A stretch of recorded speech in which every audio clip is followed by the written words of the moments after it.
jumlah tawaran minimal yang disampaikan Pak Prabowo kepada kandidat yang maju pilkada 300 miliar untuk gubernur. Buset. KPU? KPU dan Bawaslu.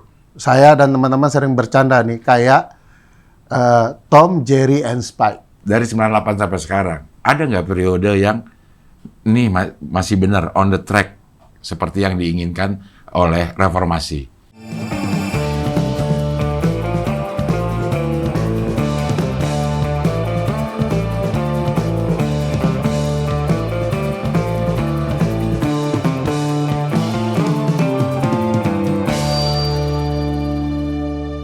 Gue hidup udah 7 presiden.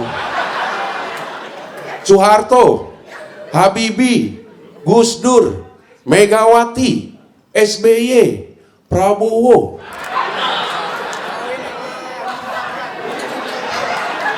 Kelewatan ya Jokowi ya? Untuk telok kelewatan nggak Jokowi?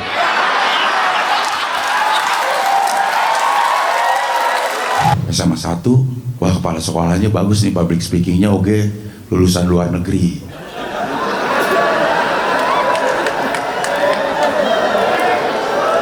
Tapi gue lihat wakilnya.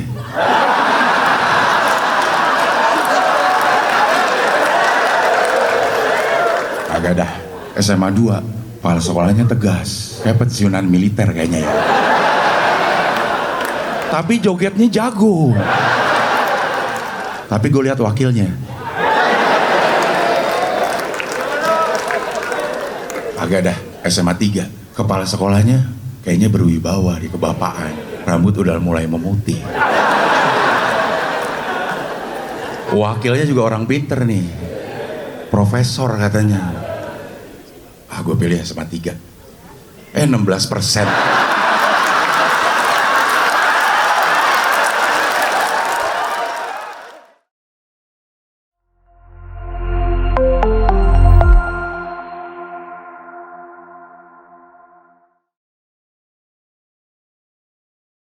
Udah ini? Udah. Oke, sekarang kita wawancara sama Ferry Amsari.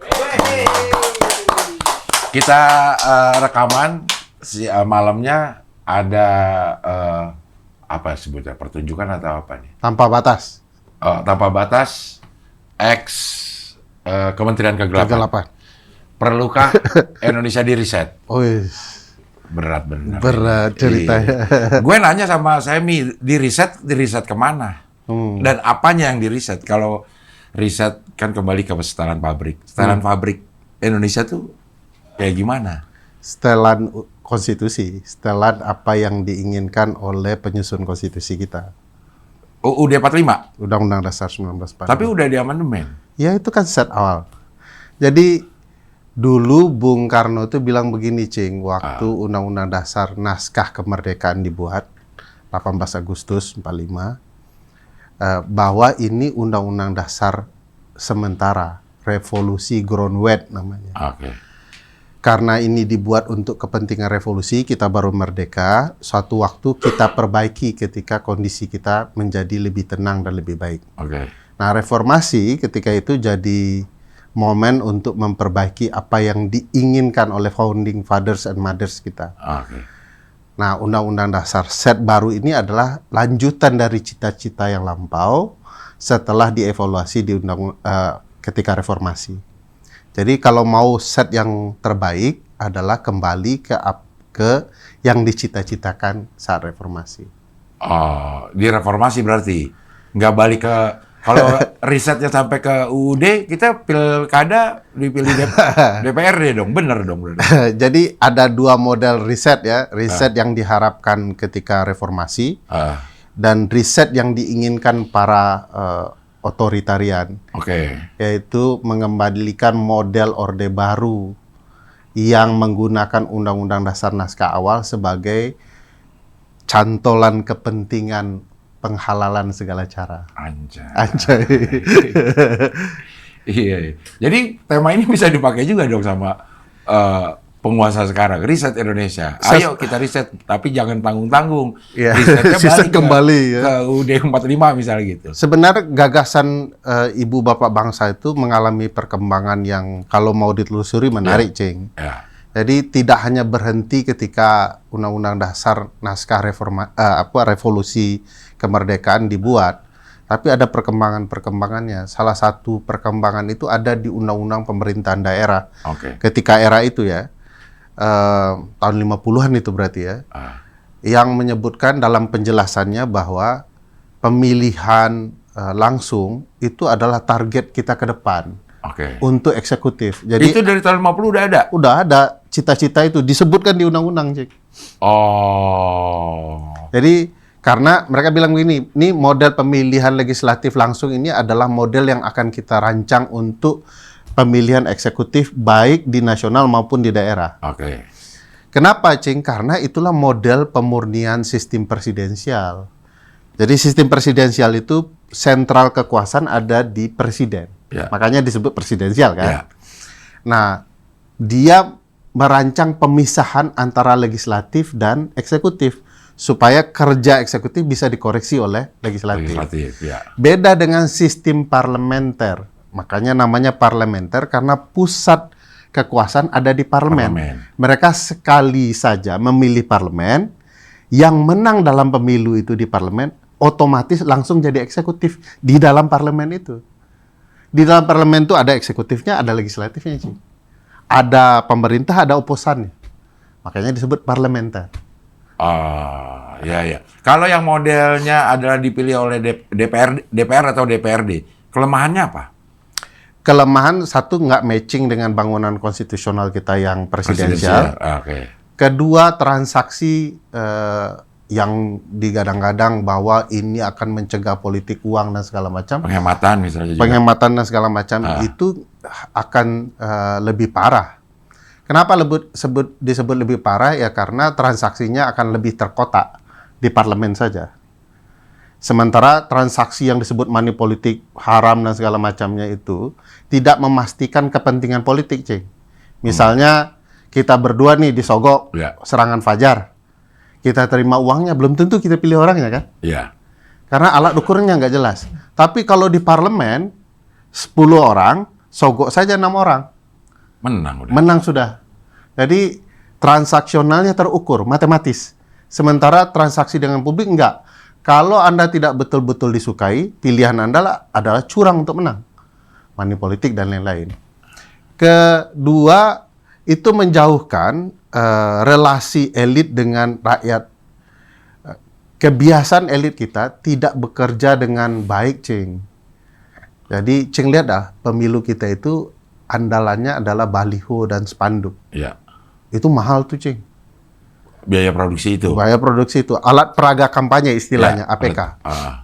Nah, itu model kampanye yang sudah ditinggalkan orang, Cing. Nggak ada negara yang maju yang pakai begitu.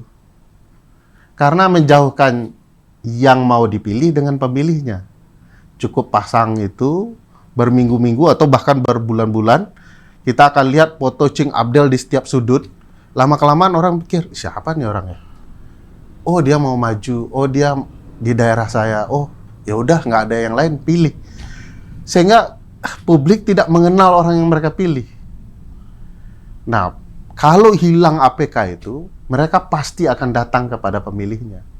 Mereka akan buat program, mereka akan bekerja tahunan.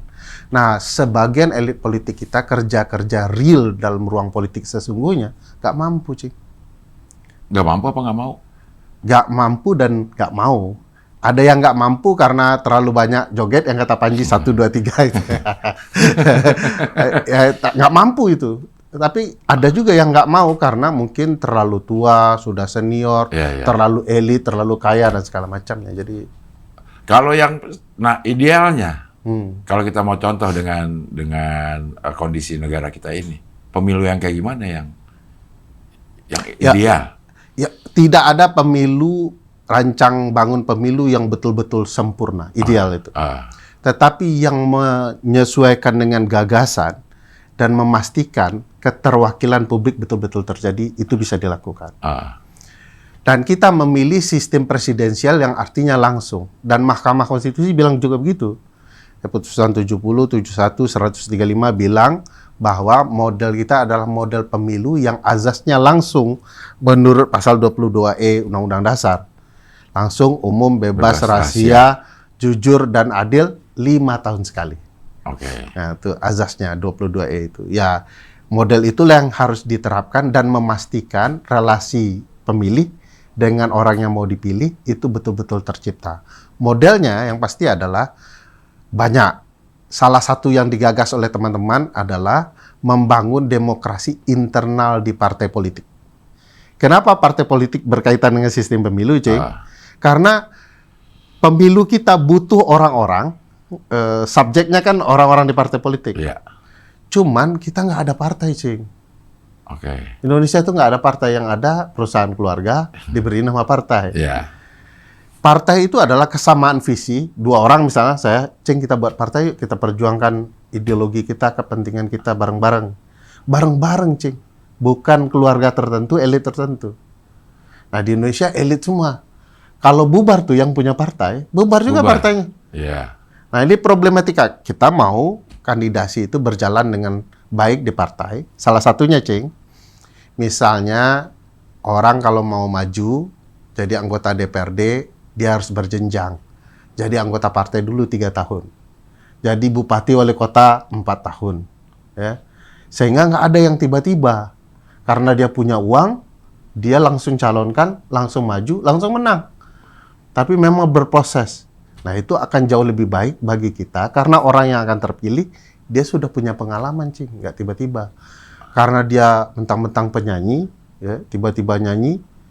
Ada salah satu lagu makhluk paling seksi di dunia, di bumi ya. Ya, Dunia dan akhirat lah iya. bukannya ya. Lalu terpilih, tapi kan faktor kenapa dipilih itu akan menjadi penting. Kalau dia dikenal saja dipilih, ya sia-sia, Cing. Tapi kalau dia sudah berproses di partai, sudah bekerja, maka dia ngerti apa yang harus dikerjakan di lapangan. Tidak ikut sekedar kepentingan penguasa partai, tapi rakyat yang milihnya. Ya. Ya banyak lah ya, salah satunya juga kita mengusulkan sistem pembatasan masa jabatan ketua umum partai. Emang negara bisa ngatur itu? Oh bisa dong. Kalau kemudian negara bisa ngatur KUHP dan KUHP baru, apa salahnya dengan mengatur sistem politik gitu? Oh, jadi undang-undang kepartaian misalnya. Undang partai politik. Undang-undang partai politik mencantumkan bahwa setiap partai politik harus punya batas.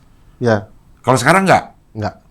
Tapi undang-undang partai politik ada. Ada. Apa tuh isinya, ngapain? Ya, sebagian menyerahkan kepada partai mengelola partainya sendiri. Oh.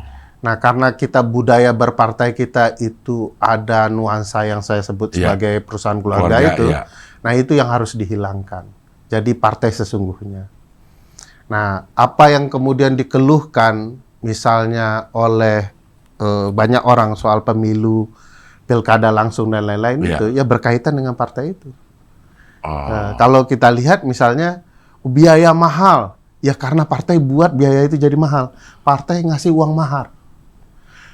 Cing, kalau telusuri deh ya, saya nanti malam juga mau cerita itu. Ada video Presiden Prabowo waktu itu belum jadi presiden bilang, kalau ada orang datang ke partai saya, terus minta jadi gubernur, yang saya tanya bukan dia sekolah apa, prestasinya apa, pengalaman manajemennya di birokrasi apa, enggak.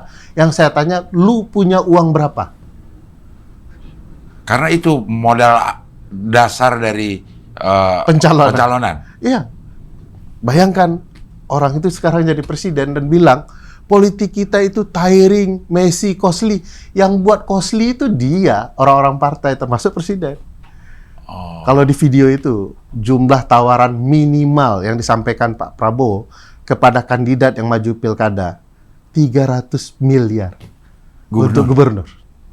Buset. Dan belum tentu menang itu. Belum tentu menang. Supaya bisa maju aja untuk bertanding. Makanya tiring, Cik. Lelah mental. 300 miliar belum tentu menang. Tapi kalau di parlemen, Cik, bisa diatur semua itu. Asal menang di atas 300 miliar bisa diusahakan oleh mereka. Misalnya saya kasih contoh red money politik di salah satu daerah di Sulawesi. ketika PSU, ya, setelah berproses di MK ada PSU-nya. Ya. Itu satu keluarga mau disogok 60 juta. Satu keluarga. Untuk memilih. Untuk memenangkan dia. Memilih dia. Jadi rate-nya makin tinggi, Cing. Kan ada berapa kakak dong berarti? Iya. Itu coba bayangkan berapa banyak uang yang mereka punya untuk mempengaruhi pemilih dan hebatnya belum tentu menang.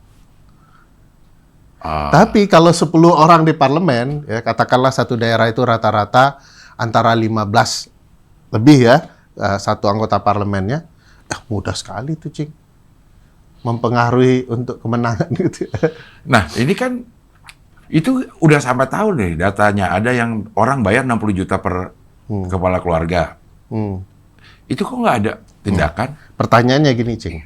Kalau ada suap menyuap seperti itu, money politik seperti itu, yang kemudian jadi fokus orang di ruang politik siapa? Yang menerima uang. Iya. Pemberi uangnya nggak pernah disilau. Pertanyaan berikutnya adalah, kalau memang transaksi politik itu terjadi antara pemberi dan penerima, kenapa penerimanya saja yang dihukum, Cing? Dengan dihilangkan hak suaranya, hak pilihnya. Lah, pemberi... Itu ada undang-undangnya kalau ketahuan money politik? Ada. Dan kalau mau kita jujur-jujur ya, pasal-pasal pidana pemilu, pasal-pasal pidana pilkada, itu tidak pernah serius ditegakkan penyelenggara. Jadi kalau mau bilang solusinya supaya tidak ada money politik, tegakkan hukumnya, sanksi kedua-duanya. Kenapa kemudian tidak ada prosesnya? Lalu ujuk-ujuk ya, muncul saja gagasan karena ini ada money politik, kita ubah sistemnya, kita kembalikan ke pemilihan perwakilan. Hilangkan hak publik. Lah, yang salah emang publiknya. Bukankah yang salah juga kandidatnya? Kandidatnya, ya. Kenapa tidak dihukum? Kenapa tidak dihilangkan juga hak mereka gitu ya? Oh, jadi misal di dalam undang-undang yang mengatur pemilu, di dalam undang-undang itu ada unsur-unsur pidananya juga. Selain mengatur bagaimana jalannya pemilu, Ya. ada juga pasal-pasal yang kalau lo ngelanggar ini lo dipidana. Ya, pidana pemilu namanya. Pidana pemilu. Termasuk money politik, ya. Oke. Lalu kemudian menimbulkan keresahan, keributan. Nah, gitu itu ya. untuk ke siapa? Untuk ke penyelenggara Semuanya. kandidat. Untuk semuanya, baik peserta kandidat, ya. Kalau kemudian ada pemilih dan penyelenggara. Penyelenggara juga potensial menyimpangkan kewenangannya, dan itu bisa terindikasi bagian dari pidana pemilu. Oh. Jadi semuanya bisa kena. Oke. Cuman, Cing bisa lihat nanti, teman-teman juga yang nonton acara ini, lihat aja. Tidak banyak kasus pidana pemilu, apalagi yang berkaitan dengan politik uang. Padahal kayaknya udah jadi rahasia umum. Rahasia umum, Cing. Harus apa? Tertangkap tangan kah? Supaya ini, kalau cuma isu-isu doang dia nggak mau diperiksa gitu. Jadi lebih banyak di atas kertas ada pidana pemilu, tetapi tidak ditegakkan. Tidak sekedar mau ditangkap tangan aja, karena kalau bagi saya ya, polisi kalau mau profesional mudah bagi polisi. Dan polisi kita itu punya kapasitas itu. Niat saja yang tidak ada. Nah, kenapa niat tidak ada? Karena aturan kita itu ada tapi berantakan, Cik. Saya ambil contoh satu. Jadi untuk menegakkan hukum pemilu itu ada yang namanya Gakum. Nah, Gakumdu ya, Sentra Gakumdu. Sentra Penegakan Hukum Terpadu gitu ya.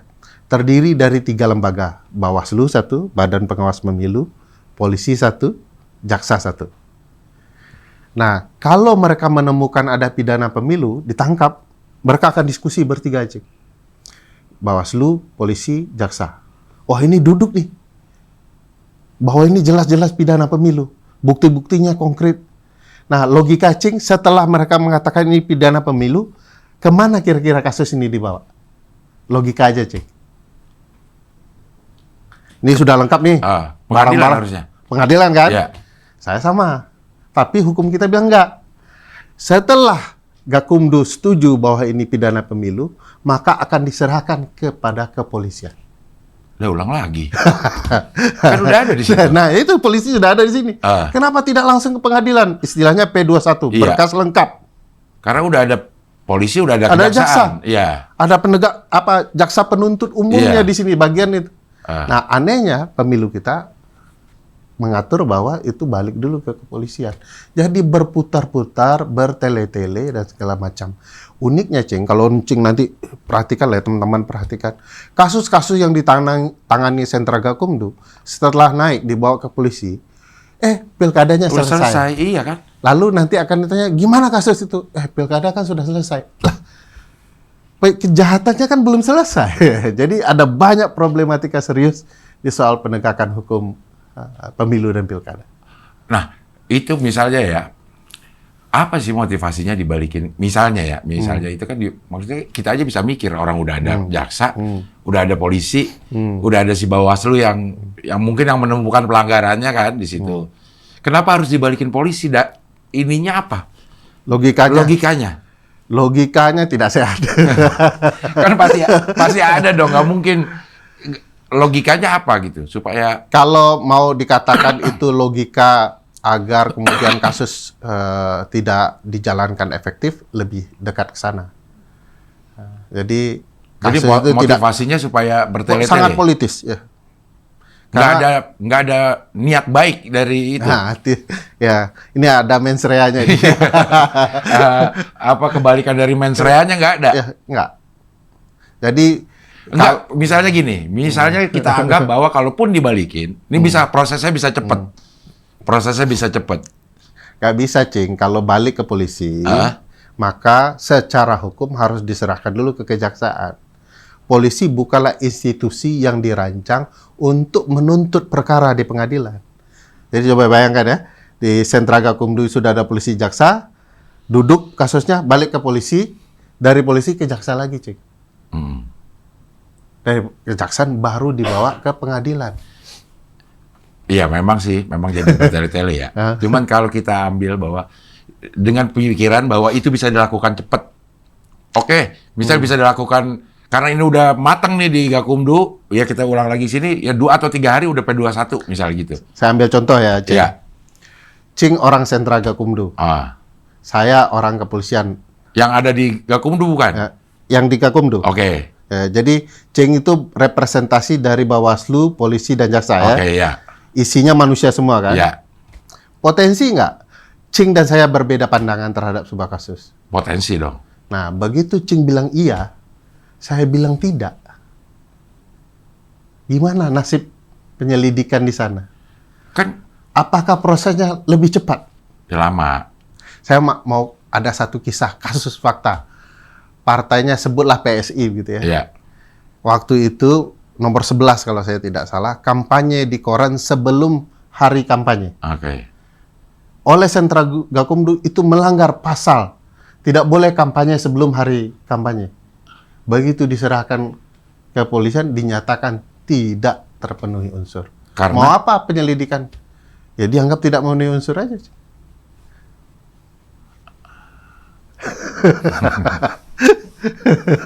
Gimana, cuy? Iya. Jadi udah pasti lebih lama ya kalau kayak gitu ya. Pasti sehingga penegakan punishment untuk pelanggaran nggak bakal pernah terjadi. Saya ambil contoh lagi ya. Di KPK kan ngurus tindak pidana juga tuh ya. Ya. Namanya korupsi. Korupsi.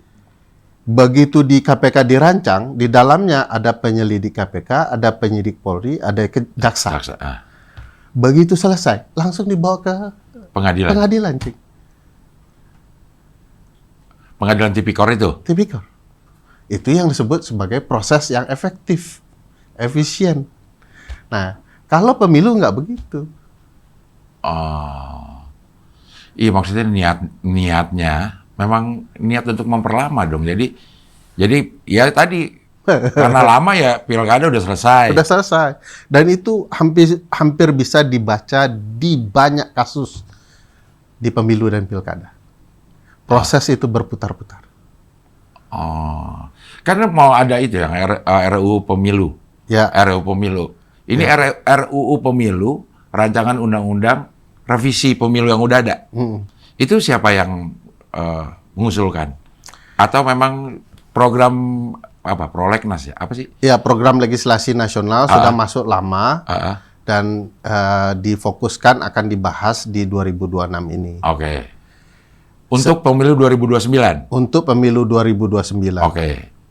Untuk mengganti atau merevisi Undang-Undang Nomor 7 Tahun 2017 tentang pemilu. Tapi kita merasa harusnya 2025 udah selesai. Oke. Supaya ada jeda waktu orang baca undang-undang itu, paham situasinya, bahkan mensosialisasikannya. Oke. Misalnya, Cing, ngapain baca undang-undang? Membingungkan. Bagi kami, punya kewajiban, kami merasa punya kewajiban. Orang seperti Cing harus tahu. Kalau nggak suka baca, kami buat media lain untuk mensosialisasikan. Begini loh ke depan pemilu kita. Oke. Tapi kalau kemudian dibahas 2026, nanti ribut-ribut 2027, kita cuman punya waktu yang sangat sempit untuk membawa undang-undang itu menjadi aturan dalam penyelenggaraan 2029. Orang tidak paham, orang tidak mengerti apa aturan-aturannya. Jadi memang ada banyak tanda tanya di rencana DPR yang mengusulkan rancangan undang-undang ini. Kok tanda tanya? Yang Bukannya malah bagus? Oh, kok lama banget? Kok lama betul begitu ya? Oh, itunya. Kenapa mau mengubah yang disuarakan itu mau mengubah sistem pilkadanya? Nah, itu ada di RUU Pemilu? Iya. Kalau rencana teman-teman masyarakat sipil dan itu banyak diskusi dengan anggota partai politik dan DPR bahwa besok seluruh bangunan kepemiluan ada di dalam satu undang-undang yang kita namakan Kitab Undang-Undang Pemilu. Di dalamnya ada pilkada, ada pemilu legislatif, DPR, DPD, DPRD, dan pemilu presiden, lalu penyelenggara pemilu, semua di dalam satu paket undang-undang. Sekarang pisah-pisah RUU pilkada, Sekarang pilkada. Untuk pemilu presiden legislatif digabung, penyelenggara digabung, yang terpisah pilkada. Okay. Padahal menurut putusan MK, kedua-duanya adalah pemilu. Baik pilkada maupun pemilu presiden dan legislatif. Oke. Nah, itu mau dijadiin satu. Jadi satu, supaya nggak beda-beda, Cing. Ini yang didorong terjadi di 2026, atau bukan? Iya, yang harusnya dibahas di 2026. Oh. Tapi kita menganggap 2025 juga harus sudah selesai, karena prolegnasnya sudah lama, Cing. Oh.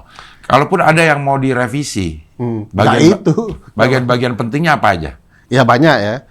Kalau menurut saya sama sekali tidak ada orang publik yang membahas soal pemilihan langsung.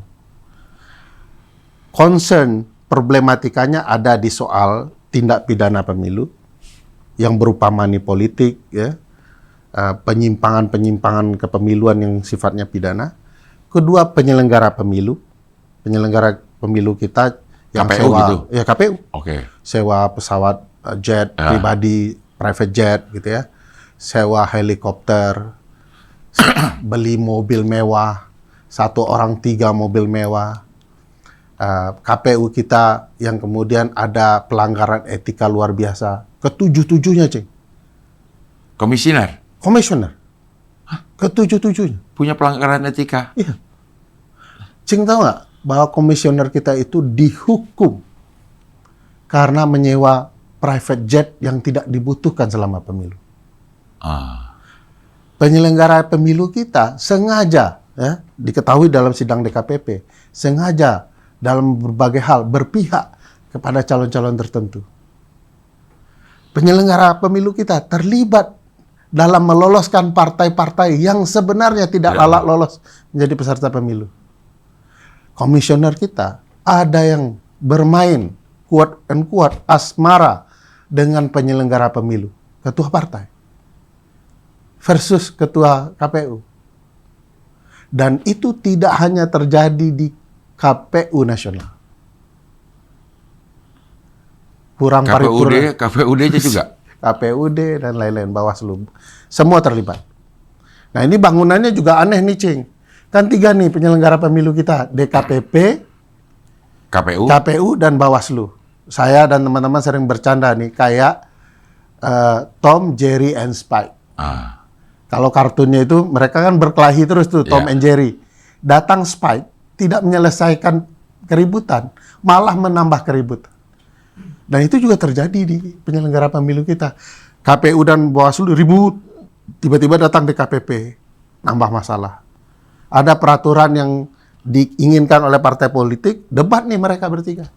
Padahal tugas mereka malah harusnya ya, mengendalikan peserta, bukan kemudian dikendalikan oleh peserta. Nah ini penyelenggara juga punya masalah.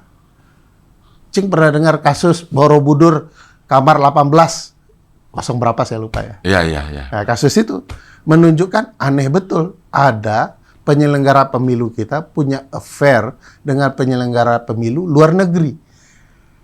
Bagaimana kita bisa menjelaskan pemilu kita berkualitas kalau penyelenggaranya bermain?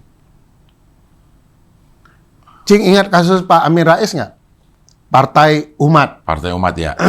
Nggak lolos kan? Kan dinyatakan tidak lolos. Tiba-tiba Pak Amin Rais ngomongnya kurang lebih begini. Saya mau sampaikan ada pertemuan antara Ketua KPU RI dengan Ketua Partai Umat. Besoknya dinyatakan lolos. Artinya, standar partai untuk lolos pemilu apa? Syaratkah atau omongan Pak Amin Rais yang mau menyampaikan rahasia-rahasia?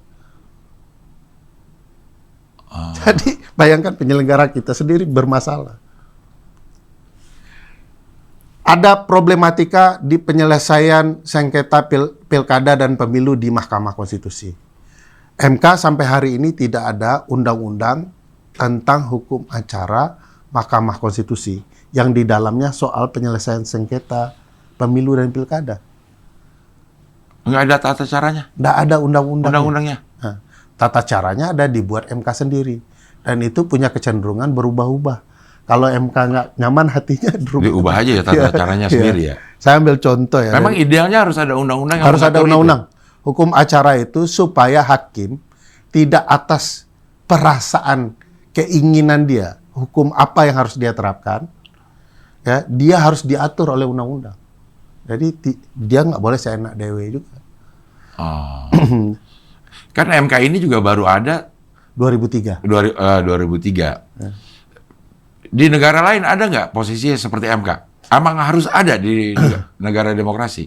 Iya. Di MK itu adalah Mahkamah Konstitusi ke-79 kalau saya tidak salah di seluruh dunia. Sekarang terus bertambah. Kenapa ada MK? Karena memang perlu ada peradilan yang tugasnya mengawal konstitusional kita. Hak-hak konstitusional kita. Salah satunya di isu hak politik, itu pemilu. Ya. Nah, saya pikir memang lembaga ini memberikan banyak contoh baik ya. Modern, ya, sangat terbuka, baru selesai sidang sudah dapat berkasnya. Tapi bukan berarti lembaga ini tidak mungkin disusupi oleh kepentingan politik dan lain-lain. Nah, MK di banyak negara punya hukum acaranya, kenapa kita tidak punya hukum acara? Jadi banyaklah problematika pemilu kita itu dari hulu hingga hilir. Dari proses pendaftaran hingga proses sengketa. Jadi banyak sekali, Cing. Kalau memang di akhirnya diurut-urutin, karena yang membuat aturan dalam undang-undang ini kan anggota DPR ya? DPR dan pemerintah. DPR dan pemerintah. Nah, kalau anggotanya DPR terpilih lewat cara-cara yang nggak seharusnya, ya ribet juga dong kita jadi punya anggota-anggota DPR yang terpilih tidak kapabel lah, misalnya gitu. Iya, pastilah, Cing. Kan mereka representasi kita. Iya. Ada masalah kita, misalnya masalah banjir. Iya. Berapa banyak sih anggota DPR berada sebagai bagian masyarakat mempertanyakan kebijakan penanggulangan banjir kita? Nggak ada, Cing. Yang betul-betul bersuara. Saya tidak terima dapil saya. Coba perhatikan deh. Anggota DPR mana yang ada di dapil tempat bencana yang betul-betul mempertanyakan proses penanggulangan bencana. Kapan dia menyalurkan aspirasi publik? Memperlihatkan dampak bencana saat ini? Nggak ada. Karena tidak ada relasi antara kita memilih dengan yang orang kita pilih. Saya ambil contoh, salah satu relasi buruknya adalah, kalau Cing berhak memilih saya, Cing berhak nggak memecat saya? Harusnya sih, logikanya. Ya. Tapi masalahnya gini, Cing punya hak memilih saya, tapi hak memecatnya ketua partai. Ketua partai ya. Lebih takut ketua partai saya daripada Cing. Ngapain saya harus takut Cing? Kan sudah dipilih. Tapi kalau Cing punya hak pilih dan juga untuk memberhentikan saya akan tanya, Cing ada masalah apa? Problematika apa? Gitu ya. Apa yang Cing butuhkan? Karena nasib saya ditentukan oleh senang atau tidak cing kepada saya. Tapi bukan itu akhirnya jadi ntar ribet banget dong. Oh enggak. Setiap pemilih bisa nggak setuju sama kinerjanya ini. Oh, jadi ada mekanismenya. Oh, Maksudnya ada. pemberhentian Iya, ya? iya. Oh, enggak. Itu gimana caranya? Namanya recall by the people. Ada di sistem negara ini ada sistem negara Maju. Ah, Ada. Misalnya disebut sebagai Californian Democracy karena negara California yang di pertama Amerika kali yang melakukan menggagas. itu. Ya, Oke. saya ekstrim itu daulat publik. Ya. Nggak nyaman kami. Tapi ada syaratnya. Misalnya di dapil tertentu, kalau tidak nyaman dengan orang yang mereka pilih, kalau mereka mampu mengumpulkan 10% suara untuk merecall, akan terjadi recall. 10% suara dari yang dia DPT, dapat. daftar pemilih tetapnya. Oke. Nah, Baru bisa ini. iya, Jadi nggak setiap orang juga punya suara. nggak ujuk-ujuk. Nggak ujuk-ujuk. Ada mekanismenya. Ada mekanismenya. Lebih baik bagi rakyat, lebih baik juga bagi orang yang terpilih. Karena kalau ketua partai kan saya nggak suka dengan Cing Abdel, bisa ganti besok pagi. Iya. Tapi ntar kalau oke, kita punya sistem recall by The people. the people. Hmm. Harus ada undang-undang yang ngatur dong. Oh iya. Ntar yang diaturnya bertele-tele sampai dia nggak sempat di-recall udah kelar. Nah itu problematika kita itu dulu oleh teman-teman Pusat Studi Konstitusi diusulkan. Karena tidak mungkin orang mengatur tentang dirinya sendiri. Nah untuk dua, undang-undang yang berkaitan dengan politik dan undang-undang yang berkaitan dengan penegakan hukum, yang mengusulkannya adalah lembaga itu sendiri yang terkait. Undang-undang pemilu, undang-undang partai politik yang mengusulkan KPU. Ini kalau KPU-nya baik ya. Ya. Baru kemudian DPR dan pemerintah untuk konfirmasi aja. Istilah konfirmasi itu untuk bilang punya hak yes or no saja. Jadi ini draft undang-undang. Nah, Yes, jadi undang-undang. No, balik lagi. Diperbaiki Revisi, lagi. ya. Ya. Sampai yes gitu ya. Begitu juga dengan penegakan hukum. KPK buat undang-undangnya sendiri, DPR dan pemerintah konfirmasi doang. Jaksa juga begitu. Supaya penegak hukum kita tidak dikendalikan orang-orang politik. tapi dia akan potensi untuk menguntungkan dia juga dong. Kan ada MK. Jadi sistem ini yang disebut sebagai sistem checks and balances. Nggak ada yang betul-betul berkuasa karena akan ada yang menyeimbangkan. Kita ngatur itu sebenarnya, Cing. Tapi lama-kelamaan sekarang makin executive heavy. Makin legislative heavy. Tidak ada perimbangan di kekuasaan yang lain. Kalau lembaga-lembaga ini saling menyeimbangkan kekuasaannya, yang paling kuat kan tentu pemilik daulat, Cing. Ya. Nah, kita ini berantakan karena kita melanggar konstitusi kita sendiri. Tapi kan kita sering dengar nih semangat rekonsiliasi lah. Atau berdamailah sama ini. Kita tidak punya musuh. Kan terdengar bagus kalau kita memerintah kita nggak punya musuh. Justru jelek. Sehingga koalisi sebanyak-banyaknya. Iya. Lah, balancesnya kan jadi hilang, Cing. Nggak ada pemerintahan yang tidak ada saling koreksinya, Cing. Baik presidensial maupun parlementer. Kalau parlementer di dalam itu ada bayangannya. Saya pemerintah, ada pemerintah bayangan. Uniknya sistem mereka itu adalah kalau presidennya berkualitas luar biasa, pasti presiden bayangannya akan juga sama, menyeimbangi kualitasnya. Menteri Keuangan, ini Purbaya misalnya, yang sekualitas Purbaya ada di sebelah. Nah ini oposisinya nih. Ya oposisinya nih. Ini Oke. makanya sebut parlementer. Oke. Ketemu berhadapan-hadapan, mejanya juga berhadapan-hadapan, Cing. Jadi saya ngomong misalnya, saya mau omon-omon misalnya, gitu. Yang lain akan mengkonter. Kok cuma omon-omon? Kan hak Anda ini kekuasaan Anda begini. Jadi Purbaya bilang konsep kok Purbaya ya? Menteri Keuangannya bilang konsep keuangannya begini. Nanti Menteri Keuangan bayangan oposisi akan bilang itu nggak ada modelnya di dunia. Teorinya Anda salah. Harusnya menghadapi kekacauan ekonomi, solusinya begini. Sehingga publik nonton, itu pertarungan gagasan luar biasa. Tinggal publik milih mana yang dia sukai.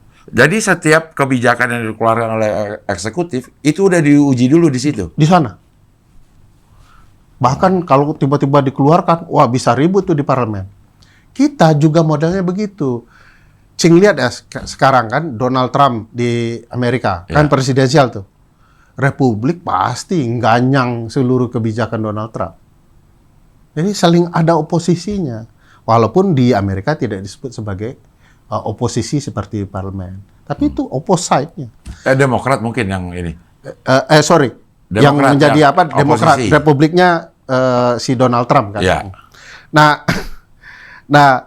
kita tidak punya itu. Karena apa yang Cing dengan alasan untuk rekonsiliasi dan segala macam. Iya. Dibawalah semua. Padahal sistem itu diciptakan untuk saling menyeimbangi, saling mengoreksi. Checks and balances. Semangatnya kan gotong royong. Ya, kan bukan berarti nggak gotong royong. Cuman gini ya, Ceng. Kalau kita berkoalisi berdua, ini ada rakyat. Lalu kita bilang ini yang terbaik. Kalau tidak terbaik, kan kasihan rakyat Kasihan kita. rakyat, ya, Harus ya. ada orang yang ngoreksi. Nggak terbaik tuh Pak Prabowo. Iya, Nah, iya. gitu ya. Jadi gotong royong bukan berarti harus ide terus ya. Gotong Iya. royong lo bisa ambil posisi sebagai oposisi. Iya. Nah, itu Untuk kepentingan yang untuk sama. kepentingan yang sama ya. Ya, untuk rakyat. Saya ambil contoh ya, Ceng. Ya. Kemarin kan Pak Prabowo nyanyi ya. Ya. Kalau tidak ada oposisi, pasti semua bilang suara Pak Prabowo bagus. Ya. Tepuk tangan sih pada. Itu sih nggak usah Pak Prabowo. Bos kantor juga kalau dia karaoke semuanya pada tepuk Nah itu tangan. karena menyelenggarakan negara bukanlah menyelenggarakan perusahaan.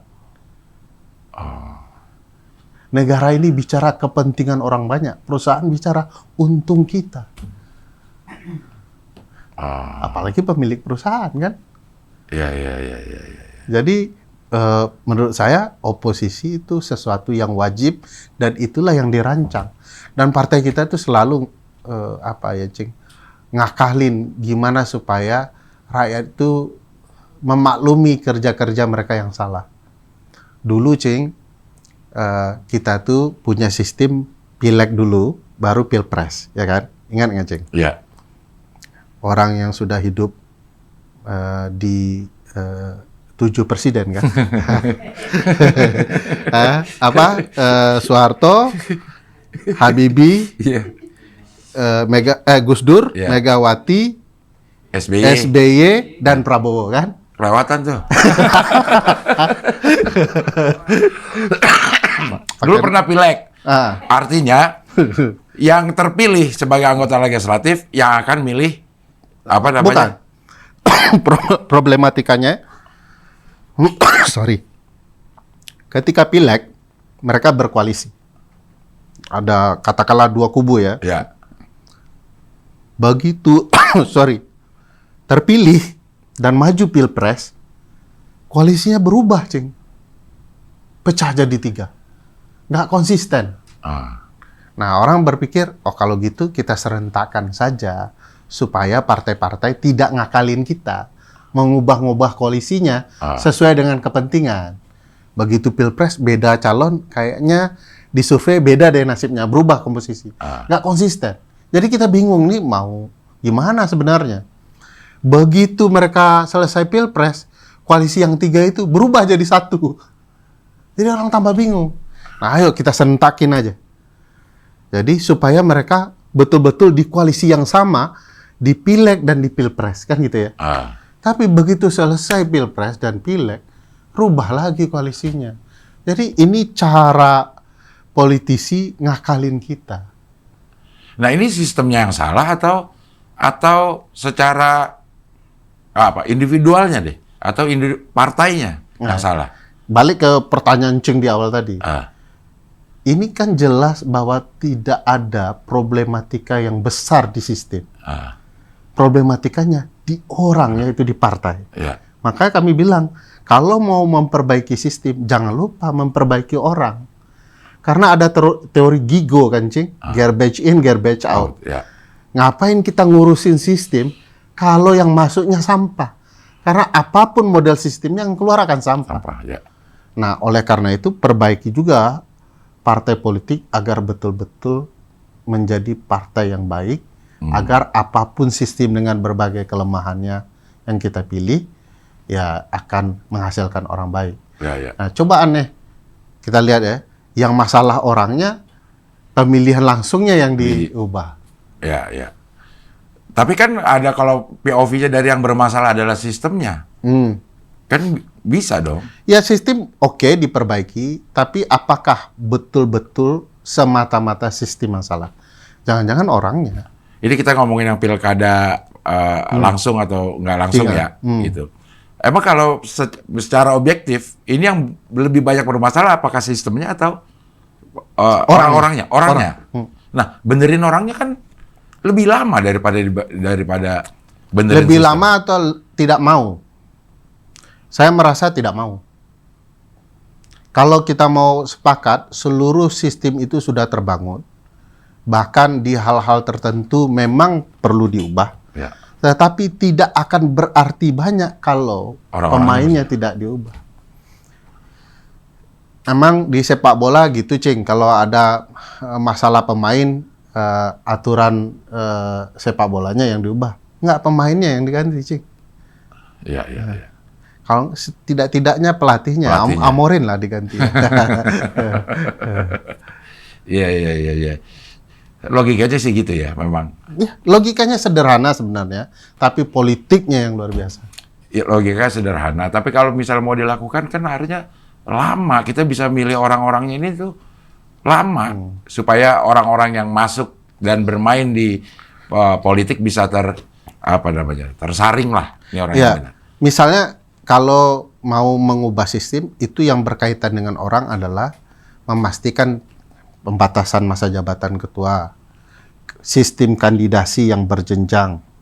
Jadi Ferry Amsari, karena dia punya kekayaan yang luar biasa, masuk partai, langsung calon jadi, dan terpilih. Nggak begitu modelnya, Cik. Nah, harus ada aturan yang melarang itu? Harus ada yang melarang. Jadi, ini juga membantu, Cing sering mengeluh, ini orang tiap pemilu pindah partai deh. Ah, ya ada. Banyak itu kan? Ya. Nah, dengan sistem ini nggak mungkin orang akan pindah partai, Cing. Karena harus ada di partai itu selama durasi berapa lama untuk bisa jadi anggota legislatif. Karena kalau kayak Pertamina dia hitung dari nol kan, dia akan tersiksa. Dan itu juga membantu partai agar kader itu berkompetisi yang sehat. Jadi ada masanya dia tidak dipakai, dia tetap di partai, bergelut mereka dalam gagasan di sana, sehingga suatu waktu kalau memang gagasan mereka dipercaya lagi, mereka akan di depan lagi. Di internal partai baik, Cing. Kalau enggak sekarang, begitu dia tidak dipakai partai, pindah. Partai kita itu dirusak dengan pertarungan di antara mereka sendiri. Nah, belum lagi sistem kepartaian. Sekarang, Cing, kalau saya jadi pemerintah, Cing punya partai, saya bisa hancurkan partai Cing sekejap mata. Dengan cara? Kita buat saja pesaingnya, lalu pesaingnya mendaftar, lalu kita resmikan kedua-duanya. Lalu kita akan bilang ke Cing, Cing, kalau Cing nggak dukung pemerintah, kita jadikan nih. Masuklah ke koalisi dan segala macam kan. Nah, itu yang kemudian sebagai sebuah sistem yang ada. Dan itu kan kerjaan orang. Kalau mau diubah sistemnya, yang mengubah orang. Ya. Begini deh, misalnya ada orang yang anggota partai, supaya bisa jadi berkualitas, dia kan memang harus pendidikan. Ini orang-orang partai kerjanya apa sih? Untuk hidup. Kalau dia memang harus konsentrasi di partai, hidup dia. Jadi teman-teman pemerhati pemilu dan periset pemilu menyepakati bahwa kebutuhan partai itu kalau memang dipenuhi, ya nggak akan menguras APBN kita. Jadi dana mereka untuk berkebutuhan harian di kantor itu bisa dipenuhi. Jadi supaya mereka tidak membangun dealing atau bermain mata dengan pemilik modal. Nah, sekarang partai nggak mau tuh, Cing. Partai mau nerima dua-duanya. Dari APBN iya. Kan memang dapat kan? Memang dapat. Tetapi kedua-duanya itu, yang satu lagi dari sumbangan ya, itu tidak dilaporkan terbuka ke publik. Nah, ini yang Aturannya ada untuk melaporkan atau memang tidak ada kewajiban untuk melaporkan? di sana lihainya partai. Partai tidak mengatur itu detail di undang-undang, tapi di peraturan pemerintah, PP. Nah, di sanalah ya, yang hanya dilaporkan itu adalah dana yang ada di APBN. Padahal publik berhak tahu, ini relasi partai dengan pemilik modal itu siapa saja. Supaya kita bisa paham pembuatan kebijakan ini karena relasinya dengan orang-orang tertentu. Jadi bukan tidak boleh ada uang negara, tidak boleh ada uang lain, tapi dilakukan secara terbuka. Nah, kalau dilihat sampai hari ini nggak sehat keuangan partai kita. Saya kasih catatan misalnya, ICW itu menang di seluruh sengketa informasi terkait keuangan partai dengan seluruh partai di Komisi Informasi. Menang, tapi tetap tidak diberikan datanya oleh partai. Bayangkan misteri. Yang ini KIP ini. KIP. Dia Jadi emang ICW maju. ICW bilang kan partai-partai harus terbuka nih. Iya. Berhadapan dengan partai X gitu ya. Oleh Komisi Informasi. Oke, ini adalah informasi publik yang wajib terbuka. Anda berikan ke ICW. Sampai sekarang nggak dikasih ke ICW. Dia punya ini nggak? Keputusan Komisi Informasi itu punya kekuatan untuk memidana atau apa gitu kalau nggak dilakuin? Tidak ada. Ya nggak mungkin dikasih oleh pembuat undang-undang kekuatan mempidana kan, Cing? Iya. Karena yang akan terpidana tentu pembuat undang-undang gitu.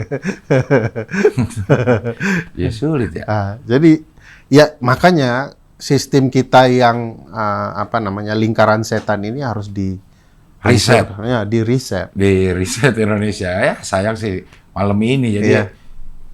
Ini kapan sih tayangnya? Bentrok. Hah? Udah lewat. Saya udah lewat. Jadi ini perlu di riset. Iya, tapi acara risetnya sudah lewat, tapi keinginan meriset kan belum lewat. Asik. Ya, risetnya secara timeline riset ke 98. Asik. Ya, jangan riset ke belakang. Jauh sekali itu undang-undang revolusi kata Bung Karno. Masa ketika awal kemerdekaan masih pakai undang-undang itu? Oke. Kalau ya misalnya dari 98 sampai sekarang, ada nggak periode yang ini masih benar on the track seperti yang diinginkan oleh reformasi? 99 menuju 2002 itu adalah proses transisi reformasi.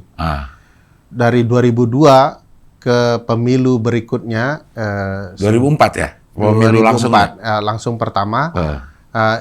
Hasilnya bisa dikatakan masih lumayan dengan berbagai catatan. Saya lupa bilang ke Cing bahwa setelah 2002 itu sebenarnya ada keinginan mengubah Undang-Undang Dasar kelima kali. Oke. Kita tuh punya namanya Komisi Konstitusi. Sekarang masih ada? Sudah dibubarkan. Oh, oke. Ketua Komisi Konstitusi itu namanya Profesor Sri Sumantri, begawan senior hukum tata negara, dan beliau sudah menyerahkan ke Pak Amin Rais ketika itu sebagai Ketua MPR hasil dari Komisi Konstitusi untuk perubahan kelima. Itu lebih bagus dari sekarang. Nah, kalau memang masih mau maksa perubahan amandemen, ya, maka itu salah satu tawaran yang menarik karena partai-partai saat ini tidak ikut campur mengatur isinya. Jadi lebih objektif lah. Lebih objektif. Apa namanya amandemen kelima? Kelima. TAP MPR nomor 4 tahun 2002. Kalau dilihat dari frekuensinya nih, sekarang UUD udah berapa kali di amandemen? 4 kali. 4 kali. Yang 5 tidak terjadi. Belum terjadi. Aneh juga memang itu. Padahal itu perintah MPR membentuk Komisi Konstitusi, mereka menyelesaikan tugasnya, tapi karena terlalu bagus isinya dibandingkan yang 4, sampai sekarang masih ada di dapur MPR. Sebenarnya itu masih amanat yang harus diselesaikan negara nggak? Kalau bicara amanat, itu amanat yang harus diselesaikan. Karena itu, untuk mengamandemen ini itu lewat TAP MPR yang memerintahkan kita amandemen UUD. Yang kelima. Yang kelima, itu ada TAP MPR-nya. Jadi peristiwanya ya, saya urut-urut ya. 1, 2, 3, 4 terjadi reformasi. Iya. Masih banyak yang kepentingan politik ya, Golkar masih dominan ya. Jadi keempat kali oleh seorang aktivis namanya Bambang Wijayanto, ya, Mas BW, dirobek-robek karena masih nanggung katanya. Ini masih banyak kepentingan politik yang bisa menyusup. Kalau dibaca hari ini, terbukti itu pernyataan dirobek sama Mas BW. Lalu semua orang sepakat bahwa kita perlu membuat lembaga yang lebih independen nyusun konstitusi kita. MPR sepakat juga. Karena kami orang-orang politik, 4 kali ini udah cukup nih sebagai draft awal untuk membahas yang lebih baik. Yuk kita buat komisi konstitusi. Dipimpin oleh Begawan tadi. Ya. Dibentuk oleh TAP MPR agar hasilnya menjadi amandemen kelima yang lebih baik. Oke. Jadi kalau bicara amanat, ada di TAP MPR itu. Harusnya jadi kelima sekarang. Harusnya otomatis kalau si komisi konstitusi selesai dengan amandemennya, sebenarnya menurut TAP MPR harus diamandemen. MPR rapat dan memutuskan ini yes or no untuk amandemen. Itu KPU kita jauh lebih baik, partai kita juga berpotensi lebih baik, Mahkamah Konstitusi kita diperkuat di sana, DPD kita, Dewan Perwakilan yang kata Panji tidak ada kerjaan orang main catur itu, catur, ya. Itu lebih baik dan segala macam. Emang itu tahun berapa tuh si amandemen? Selesainya 2002 Cing, kalau saya tidak salah. Masih relevan sampai sekarang? Masih relevan. Kan sebenarnya fase ketatanegaraan itu sekitar 25-30 tahun ada perbaikan Undang-Undang Dasar. Jadi kalau bisa dibilang Undang-Undang Dasar sekarang sudah lewat fase itu. Kalau mau netral ya, naskah perubahan kelima itu yang paling netral.